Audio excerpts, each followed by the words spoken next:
Un bug d'Apple, l'épidémie de grippe en France et le retour de Nicolas Hulot.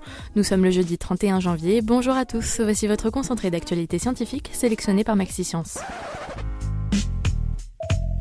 La différence entre l'homme des cavernes et nous, c'est le résultat de la science. Et ce n'est pas une opinion, c'est de la science. Notre monde n'est pas si moche. C'est une conséquence de plus du réchauffement climatique. Au Canada, la fonte des glaciers est en train de dévoiler des paysages invisibles depuis 40 000 ans. C'est la conclusion d'une récente étude qui a analysé 124 échantillons de toundra et de roches. Les scientifiques révèlent également que la région subit son siècle le plus chaud depuis 115 000 ans. D'après une récente étude, les hommes de Néandertal étaient plutôt bâtis pour la vitesse que pour la course de fond. Après avoir analysé plusieurs squelettes, les scientifiques annoncent que Néandertal avait plutôt de longues jambes musclées qui lui permettaient des rapides accélérations. L'étude suggère également que Néandertal chassait dans les forêts et non dans les plaines comme on le pensait jusqu'ici. Avertissement en France, la grippe touche désormais toutes les régions. Jusque-là, seule la Normandie résistait à l'épidémie, mais elle n'aura pas tenu longtemps.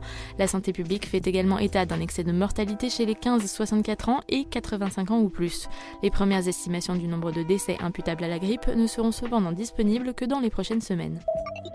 Utilisateurs d'Apple, écoutez bien, le géant américain rapporte que l'application de messagerie vidéo FaceTime a été victime d'un bug.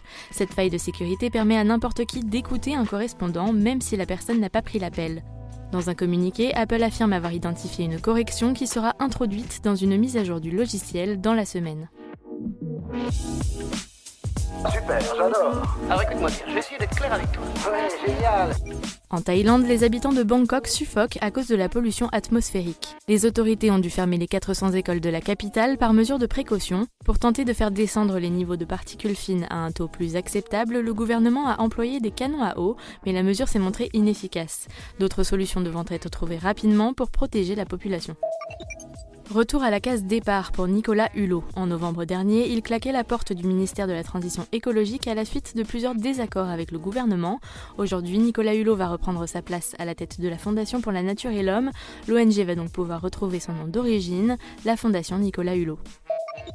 Le défi semble presque impossible, mais ils veulent quand même le relever. Une équipe de scientifiques israéliens annonce vouloir mettre au point d'ici 1 an un remède contre le cancer. Plus encore, ce traitement serait rapide, peu coûteux et efficace et n'aurait presque aucun effet secondaire. L'annonce a reçu un accueil plutôt mitigé auprès de la communauté médicale. Tous les parents le savent, bercer son enfant l'aide à s'endormir. Mais qu'en est-il des adultes ? D'après une récente étude, l'effet serait le même. Un léger balancement latéral avant et pendant la première phase du sommeil permettrait aussi aux adultes de s'endormir plus rapidement et plus profondément. C'est tout pour aujourd'hui, on vous dit à demain pour de nouvelles actualités scientifiques. Mais d'ici là, vous pouvez retrouver votre nouveau format Mourir moins con, qui répond à toutes vos questions, même à celles que vous ne vous posez pas, à retrouver dès maintenant sur les applications Deezer, Spotify et Apple Podcasts.